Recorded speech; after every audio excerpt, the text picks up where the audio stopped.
한국에 많은 기독교 학교들이 있습니다. 기독교 대학들에서는 대개 성경 시간 혹은 기독교 개론 이런 시간이 있죠. 문제는 크리스찬 스쿨이라고 해서 모두 다 기독교인만 다니는 게 아니기 때문에 수업 시간의 분위기가 묘해지는 경우가 많습니다. 성경 이야기하면 그거 다 지어낸 이야기 아닙니까? 하나님 정말 있습니까? 그래서 어떤 교수님이 학생들에게 그랬답니다. 여러분 가운데에 하나님이 존재하지 않으신다는 것을 증명하는 레포트를 써낼 수 있다면 한 학기 내내 수업 안 들어도 괜찮다. A 학점 주겠다. 그랬는데 학기 말까지 아무도 없었습니다. 그거로 이분이 몇 년 동안 학기 초에 이렇게 말했는데 그간에 아무도 없었다라고 합니다. 하나님은 존재한다. 신의 존재 증명, 철학적으로 시도한 사람들이 많았습니다. 어떤 것들은 성공적이었고 어떤 시도들은 별로였습니다. 그게 어떤 사람들에게는 설득력이 있지만 또 다른 사람에게는 그렇지 않게 들릴 수도 있습니다. 이렇듯 인간의 머리로 사람의 언어로 하나님의 존재를 증명해낸다는 것은 어렵습니다. 그러나 그보다 훨씬 더 힘든 것은 신이 존재하지 않는다는 것을 증명하는 것입니다. 두 친구가 여행하다가 배가 난파되어서 어느 섬에 상륙했다라고 하십시다. 정신을 차리고 보니까 해안에 둘만 누워 있어요. 파도가 왔다 갔다 하고 야야 일어나봐 우리뿐이야. 그래? 여기가 어딜까? 무인도 같아. 아니야 무인도 같지는 않아. 사람이 살 수도 있어. 이렇게 해서 한 명은 무인도라 그러고 한 명이 사람이 살 것 같아 그러고 티격태격합니다. 그리고 증거를 찾아놨습니다. 누가 유리하겠습니까? 사람이 살고 있는 흔적이 나타나지 않으면 그때까지는 무인도라 추정할 수 있습니다. 그러나 하나라도 불 피운 흔적이든 사냥한 흔적이든 움막이 발견된다든지 하면 그때는 그것이 다 무너지는 것입니다. 그래서 사실은 누구도 이 섬을 무인도라고 단정할 수는 없습니다. 할 수 있다면 아직은 모르겠다. 지금까지는 무인도로 추정된다 하는 말 정도일 것 같습니다. 여러분, 하나님은 계시지 않는다는 말도 마찬가지입니다. 신은 존재한다, 유신론자, 존재하지 않는다, 무신론자라고 하지만 사실은 엄밀하게 말하면 대부분의 무신론자는요 불가시론자입니다. 신이 존재하는지 하지 않는지 어떻게 알아? 여러분과 저 모두 나의 의지와 선택과 관계없이 이 세상의 어느 지점에서 태어났습니다. 그렇죠? 20세기 혹은 21세기 어느 시점에 한국이란 땅에 선택한 거 아닙니다. 와보니까 세상이 이렇네. 그렇죠? 파도에 밀려서 어느 해안에 다다르게 된 난파선의 성격과 굉장히 비슷합니다. 이 세상은 어떤 곳인가? 크면서 알아가는 거죠. 누가 여기에 있는가? 우리 눈에 보이는 것 외에 또 다른 존재가 있는가 없는가? 이 세상은 그냥 마음먹은 대로 생겨서 아무런 목적 없이 우연과 우연들이 모이고 겹쳐서 이렇게 굴러가는 곳이야 생각할 수도 있고, 어떤 신적인 존재가 있어서 의도를 가지고 이 우주를 만들어가고 이끌어가고 있다라고 생각할 수도 있습니다. 이 질문은 모든 인류에게 던져진 질문입니다. 인간이 사는 모든 곳에 예로부터 지금까지 종교가 없는 곳은 한 군데도 없습니다. 누구도 피할 수 없는 질문. 26절에 보면 인류의 모든 족속을 한 혈통으로 만드사 온 땅에 살게 하시고 그들의 연대를 정하시며 그 주의 경계를 한정하셨다. 우리는 모두가 한정된 시간과 공간을 살아간다는 거예요. 그렇죠? 21세기 사람들은요 13세기를 잘 모릅니다. 한국에 사는 사람들은 인도나 러시아나 브라질에 사는 게 어떤 건지를 몰라요. 여러분, 이것은 지식의 영역도 마찬가지입니다. 생물학의 지식이 있고 공학의 지식이 있고 역사학의 지식이 있습니다. 모든 사람의 시각은요 내 눈에 보이는 것, 내가 발로 닿을 수 있는 것, 거기에 대한 지식입니다. 그 중에 특별히 시력이 좋고 관찰력이 뛰어난 사람이라면 좀 더 멀리 볼 수 있겠죠. 그게 천재예요. 그 중에 석학도 나오는 거예요. 그러나 그래도 모든 걸 다 알지는 못합니다. 그렇다면 우리가 이렇게 질문해 볼 수 있습니다. 만약 하나님이 인간을 창조했다면, 신이 있다면 그 신이 이 인간의 지성과 감정 속에 뭔가 자신을 알 수 있는 그런 실마리를 넣어놓지 않았을까? 오늘 말씀 27절 함께 읽습니다. 이는 사람으로 하나님을 혹 더듬어 찾아 발견케 하려 하심이로되 그는 우리 각 사람에게서 멀리 떠나 계시지 아니하도다. 예, 더듬어 찾아 발견케 하려 하심이로되, 이 말이 인간이 여러분 하나님을 스스로 알 수 있는가? 자신의 힘으로. 이거는 시각 장애인을 말하는 거죠. 혹은 아주 깜깜한 데서 더듬어서 찾아가는 겁니다. 그래서 하나님을 찾아갈 수 있을까 없을까? 요 대목은 신학자들 가운데 굉장히 많은 토론과 공부가 있는 대목입니다. 좀 쉽게 말하면 전도서 3장 11절에서 우리가 해답을 찾을 수 있습니다. 함께 읽습니다.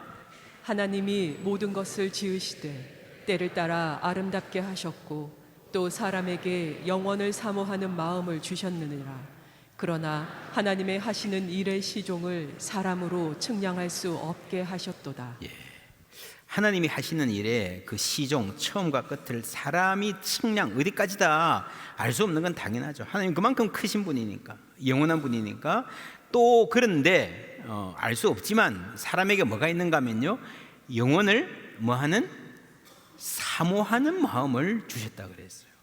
여러분, 사모가 뭐예요? 사모, 간절히 원하는 것, 그것이 없으면 안 되는 것, 그게 사모하는 거예요. 여러분, 영이라는 자매가 철이라는 형제를 사모합니다. 그런데 호동이라는 애가 와가지고, 야, 나 정도면 괜찮지 않아? 나랑 사귀자. 그럴까? 이렇게 재본다. 그러면요, 그거는 사모하는 게 아니죠. 사모한다는 말은요, 너무너무 간절히 원해서 이 사람 아니면 만족하지 못한다 할 때 쓰는 겁니다. 대체제가 없다는 말이에요. 여러분, 예전에 집으로라고 하는 영화가 있었습니다. 도시에 사는 엄마가 어려움에 처해서 이 조그만 꼬마 아이를 산골에 있는 할머니에게 맡기고 가는, 그래서 이 할머니와 꼬마 사이에 일어나는 일들, 서로 소통의 과정을 겪는 아주 재미있는 영화였습니다. 할머니는 최선을 다하는데 아이는 만족을 못합니다. 어떻게 따라 살다가요, 아이가 어느 날 치킨이 먹고 싶은 거예요. 할머니한테 치킨 먹고 싶어요 했는데, 뭐 주위에 치킨집이 없는 거는 고사하고 치킨이 뭔지를 못 알아들어요. 어떻게 설명할까요? 아이가 치킨이 뭔지, 자기가 먹고 싶은 그 치킨이 뭔지 막 궁리하다가 나중에 꼬꾸댁 꼬꾸댁 이럽니다. 할머니가 알아들었어요. 그래 집에 있는 닭을 잡습니다. 부엌에서 뭘 해가지고 가져오는데요, 백숙을 가져온 거예요. 아이는 막 기대가 이만큼 올라갔는데 할머니는 백숙을 가져온 겁니다. 할머니 왜 닭을 물에 빠뜨려? 이러는 거예요. 여러분, 프라이드 양념치킨 그 바삭한 맛이 그립고 너무너무 먹고 싶다, 너무너무 먹고 싶다 그럴 때 치킨을 사모한다 할 수 있겠죠. 다른 걸로 만족 못합니다. 어떤 요즘 아이들 마라탕을 사모하는 아이들이 있어요. 짬뽕 먹으면 안 될까? 먹기는 합니다, 배고프면. 그래도 만족은 못합니다. 사람은 이 세상 것으로 만족 못합니다. 영원을 사모하는 마음이 있는데, 영혼은 세상이 줄 수 없는 것이기 때문입니다. 이것이 짐승과 사람이 다른 점이에요. 짐승들은 여러분 적절한 환경을 공급해주면 만족합니다. 적당한 온도, 습도, 놀 수 있는 공간, 먹이, 물, 그렇죠. 애완동물 키워보신 분들은 알 거예요. 동물은 만족시킬 수 있습니다. 우리가. 사람은 힘듭니다. 돈이 사람을 만족 못 시킵니다. 혹시 돈이 만족을 줄 거라 생각해서 인생 전체를 돈에 올인한 사람들이 있습니다. 그 중에 극소수는 성공하기도 해요. 물어보세요, 만족하는지. 권력이 있어야 최고다 해서 권력을 잡기 위해서 평생을 매진하는 사람들이 있어요. 그 중에 정말 극소수만이 정점에 오릅니다. 물어보세요, 만족하는지. 인간은 이 세상 것으로 절대 만족할 수 없는 존재입니다. 이것이 인간이 짐승보다 힘들게 사는 이유이면서 동시에 인간이 위대한 이유입니다. 여러분, 옛말에 그런 말이 있어요. 개팔자가 상팔자다. 아세요? 개팔자가 상팔자다. 이게 무슨 말인가 하면은, 한여름에 대학교 딸에서 막 논에 가서 밭에 가서 열심히 일하고 집에 옵니다. 야, 이 입에 풀칠하기가 왜 이렇게 힘드냐, 먹고 살기가. 그러는데 집에 오니까요, 그 텐마루 밑에 시원한데 개가 누워 있는 거예요. 개 밥그릇은 가득 차 있습니다. 나는 먹고 살기 이렇게 힘든데, 야, 저 개는 잘 먹고 잘 사네. 그래서 나온 말이 뭐라고요? 개팔자가 상팔자다. 옛날 말이죠. 먹고 살기 힘들 때. 근데 지금은 어때요, 여러분? 인간이 사는 게 옛날보다 더 좋아졌습니까? 많은 사람들이 아닌 것 같아 그래요. 개팔자는 확실히 더 좋아졌죠.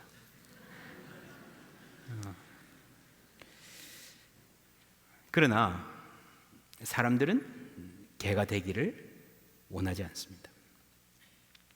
배부른 돼지가 되기보다 배고픈 인간이 되기를, 만족한 바보가 되기보다 배고픈 소크라테스가 되기를. 존 스튜어트 밀의 말이죠. 이게 한글로는요, 배고픈 만족한 이런 말이 되어 있는데 영어로는 다 똑같아요. 만족한 돼지, 만족 못하는 인간.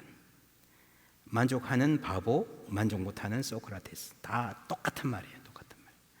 이게 왜 이렇게 번역의 차이가 나는가 하면요, 돼지는 배부른 게 만족하는 거예요.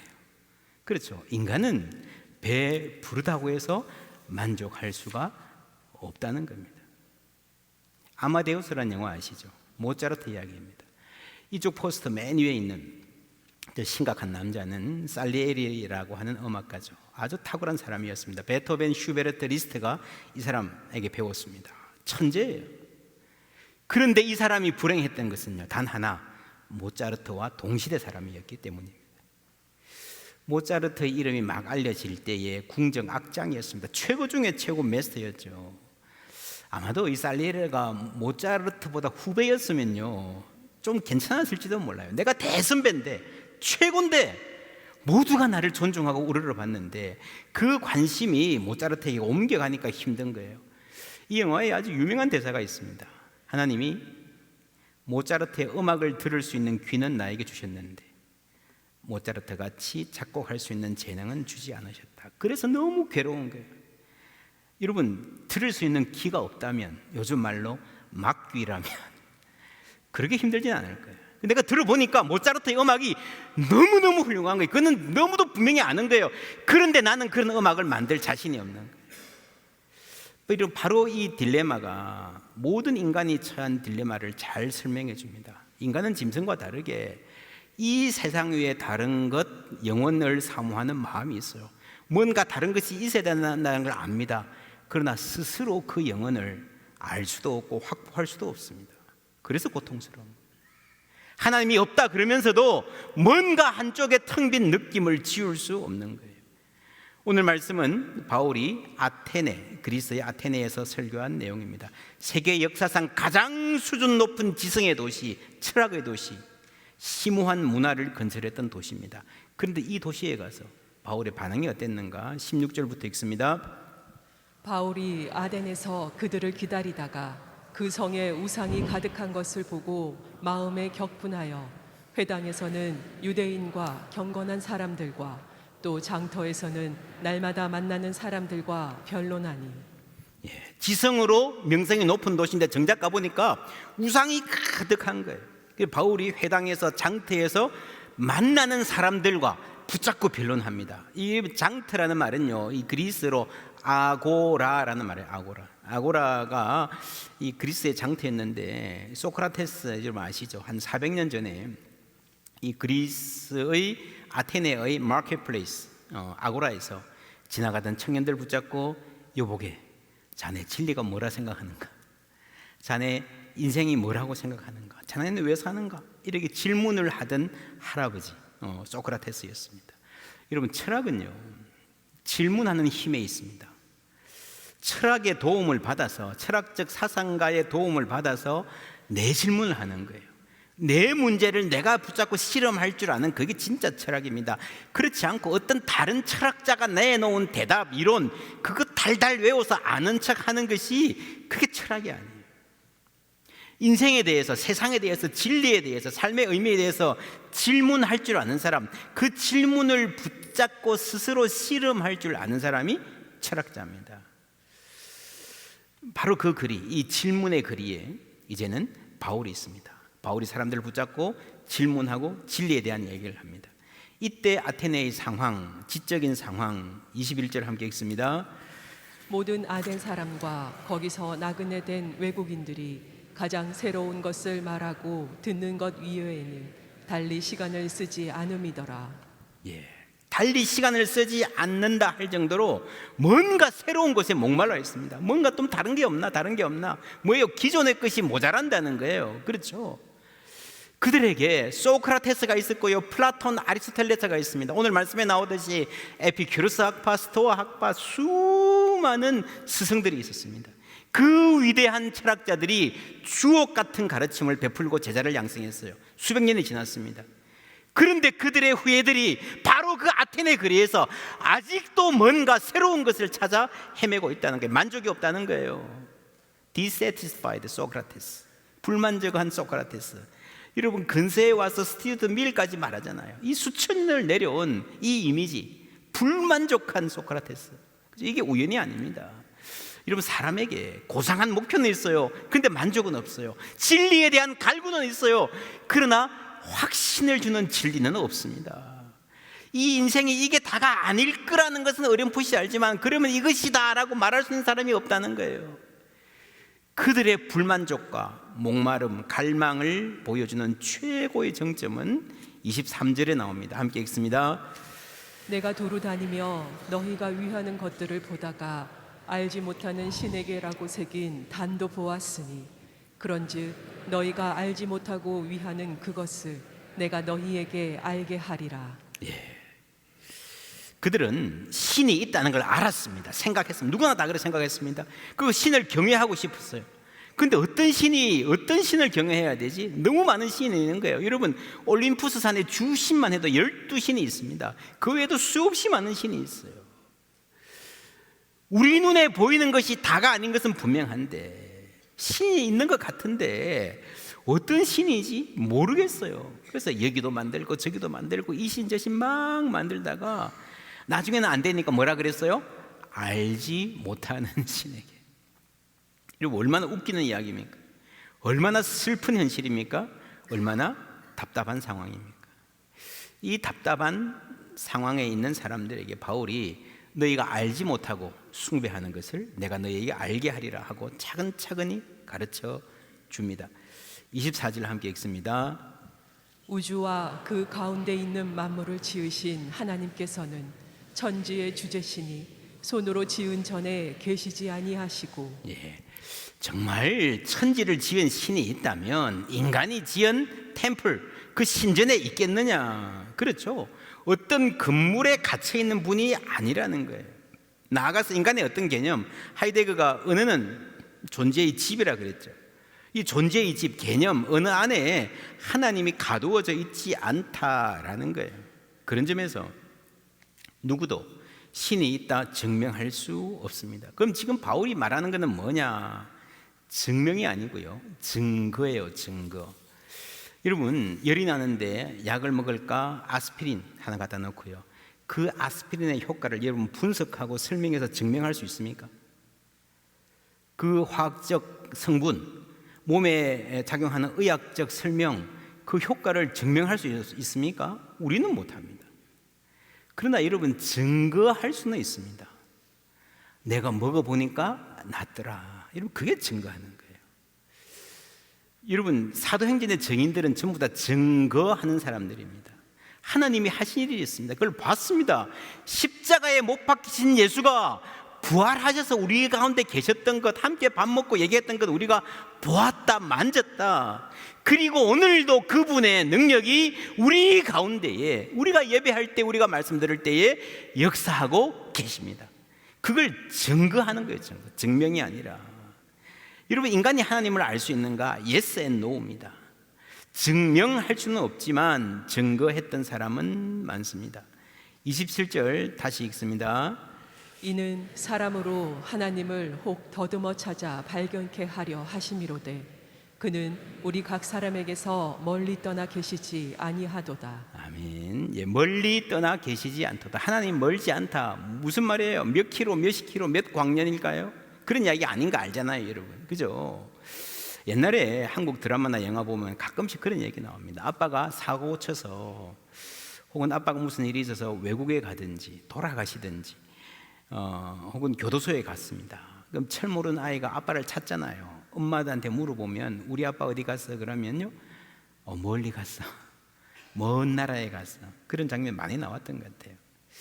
이게 뭐 할 수 없이 거짓말 하는 것 같기도 한데 나름의 진실이 있습니다. 여러분, 버스 타고 30분만 가는 교도소에 있어도 이 담장이 가로막고 있기 때문에 못 만나는 거예요. 먼 거예요.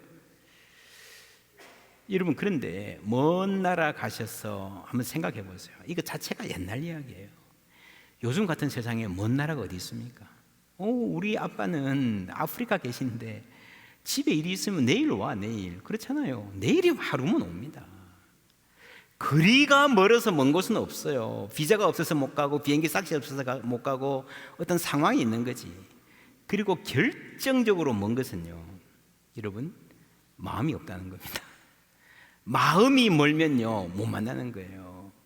여러분 생각해 보세요. 내가 지금 미국 뉴욕에 있다, 뉴욕 시티에 있다. 나에게서 미국 대통령이 워싱턴 DC에 있으면 어느 정도 그린가? 미국 대통령이 뭔가, 한국에 있는 내 친구가 뭔가, 누가 더 멀리 있습니까? 자, 뉴욕에 있는 한국 사람한테 미국 대통령이 뭡니까? 한국에 있는 친구가 뭡니까? 물리적 거리로는 그죠? 한국 친구가 멀죠. 근데 한국에 있는 친구는요, 보고 싶으면 비행기 타면 여러분 20시간 안 걸려서 와서 만날 수 있습니다. 그렇잖아요. 미국 대통령은 물리적 거리는 4시간만 운전하면 가도요 못 만나죠. 하나님이 우리와 멀리 계시지 않다는 말이 무슨 말인가? 이런 만남에 있어서 가장 중요한 것은요, 거리가 아니라 뭐다? 의지입니다. 의지. 멀지 않단 말은 그 말이에요. 하나님이 우리를 만나고 싶어 하신다는 말입니다.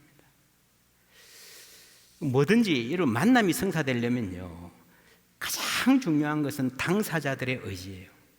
만나는 방법은 누가 만듭니까? 내가 대통령을 만나려면 어떻게 만나요? 나 다음 주 목요일 오후 3시에 시간 있는데 대통령 그때 오라 그러세요. 포항에 아주 멋진 카페가 있습니다. 오라 그러세요. 말이 돼요, 안 돼요? 안 되죠. 보통 사람이 대통령을 만나려면 최소한 백악관이 정해주는 시간에 그 장소에 맞춰서 가야 돼요. 내가 대통령을 만나려면 방법과 시간 누가 정합니까? 대통령이 정하죠. 우리가 하나님을 만나려면 그 방법을 누가 정합니까? 하나님이 정하는 거예요. 내 생각에 이쯤이면 하나님이 좋아하시겠지, 그걸로 안 통한다는 거예요. 하나님은 손으로 지은 전에 계시지 않는단 말이 그 말이에요. 하나님 여기서 만나요. 우리가 정말 멋지게 하나님이 거하실 처소를 휘황찬란하게 지어놨어요. 얼마나 멋집니까? 이 정도면 하나님 오실만 하지 않습니까? 아니라는 거죠. 파르테논 신전 여러분 얼마나 멋집니까? 그게 뭐 제우스 신전 당대의 최고의 건축 기술과 이런 미학이 동원된 신전들이 아테네에 있었습니다. 이 정도면 하나님 오실만 하겠지. 이 정도면 우리가 신을 만날만 하겠지. 거기에 그 문화의 최선이 투입되었습니다. 근데 여러분 인간의 생각이죠. 하나님이 그 집 좀 잘 지어놨다고 그것 때문에 거기 오겠습니까? 하나님을 만나려면요, 하나님이 제시하시는 방법을 따라야 됩니다. 그게 우리가 맞춰야 됩니다. 그 방법이 뭡니까? 30절 다 같이 읽습니다.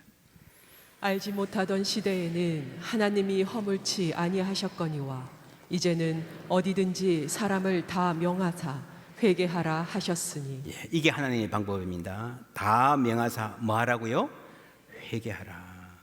우리가 회개 이러면요, 죄를, 내가 지은 죄를 막 딸딸 끓여가지고 막 옛날까지 다 해가지고 눈물 흘리면서 막 그냥 잘못했어요, 용서해 주세요. 그것도 물론 회개지만 여기서 회개는 그 말이 아니에요. 하나님 회초리 들고 회개해 이게 아니고요. 여기서 회개라는 말은 하나님께 돌아오라는 말이에요. 그래서 우리 하나님께서 회개하라 그러실 때는 나를 혼낼 준비하시고 회초리를 들고 있는 하나님이 아니라 나를 안아주시려고 나에게로 오라라고 품어주실 준비를 하고 계신 하나님을 발견해야 됩니다. 그 회개하라는 말은요, 나에게 오라는 말이에요. 벗어나지 말고 하나님께 오라는 말입니다. 우리를 만나고 싶어 하신다는 말이에요. 회개는 우리를 만나고 싶어 하시는 하나님의 뭐라고요? 초청장입니다. 그게 회개입니다. 그래서 여러분, 사도행전에 나오는 모든 설교가 다 다르게 접근하지만 결론은 회개하라는 거예요. 하나님 우리를 만나고 싶어 하신다는 말입니다. 이 세상 아무도 피해갈 수 없는 질문 3가지. 첫 번째, 과연 하나님은 존재하는가? 두 번째, 인간이 하나님을 알 수 있는가? 세 번째, 인간이 하나님을 만날 수 있는가? 세 질문이 다 연관되어 있습니다. 정말 하나님이 계신가? 여러분, 누구나 답을 가져야 됩니다. 이 질문에 대한 답이 우리의 삶을 좌우합니다. 영혼을 좌우합니다. 혹시 지금 내가 충분히 알 수가 없겠다 하는 분들, 내가 좀 알아봐야지. 좋습니다. 공부해 보세요.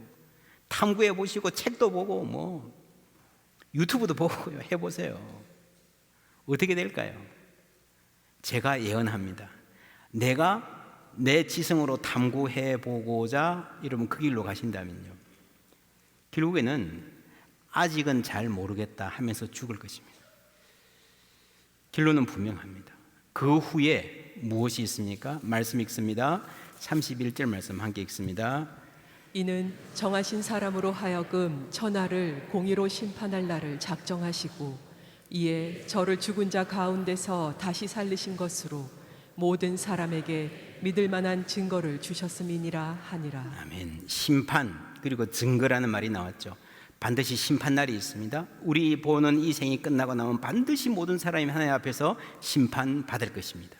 그래서 하나님이 부활을 주셨고 모든 사람에게 믿을 만한 뭘 주셨다고요? 증거를 주셨다. 증명은 할 수 없어요. 인간의 머리가 한계가 있기 때문에. 그러나 증거는 있습니다. 우리 인간이 아무리 열심히 탐구하고 연구하고 머리를 쥐어짜도요, 스스로는 하나님을 알 수가 없어요. 여러분, 증명할 수가 없습니다. 계시다 안 계시다. 그러나 증거는 있다는 거죠.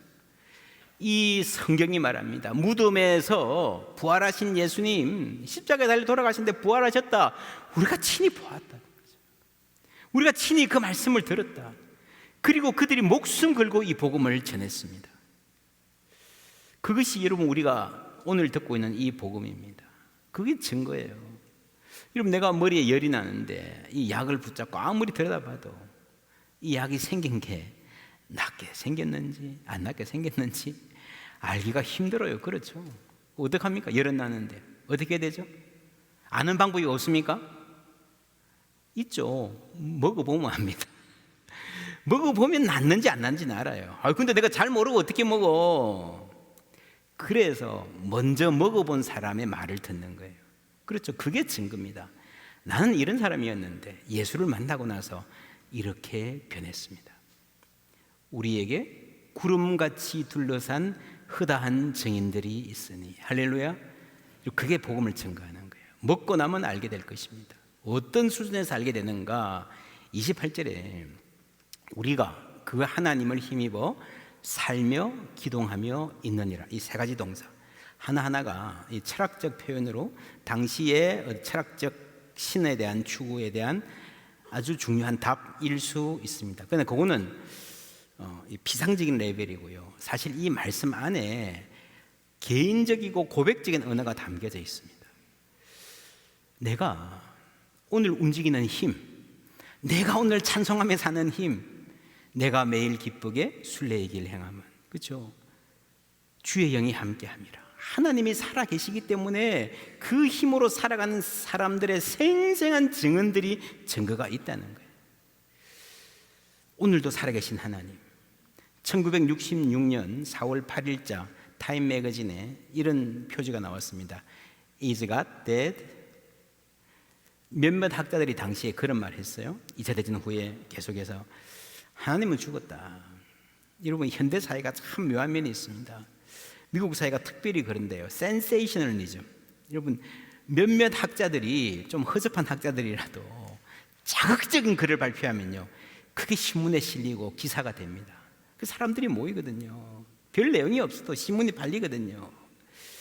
그래서 여러분, 유명해지려면요, 이렇게 좀 삐딱하게 말하면 금방 유명해지는 그런 게 있잖아요, 그죠? 옛날 아테네 사람들이 새로운 것을 말하고 듣는 것 위에는 시간을 쓰지 않더라 하고 아주 비슷한 현상입니다.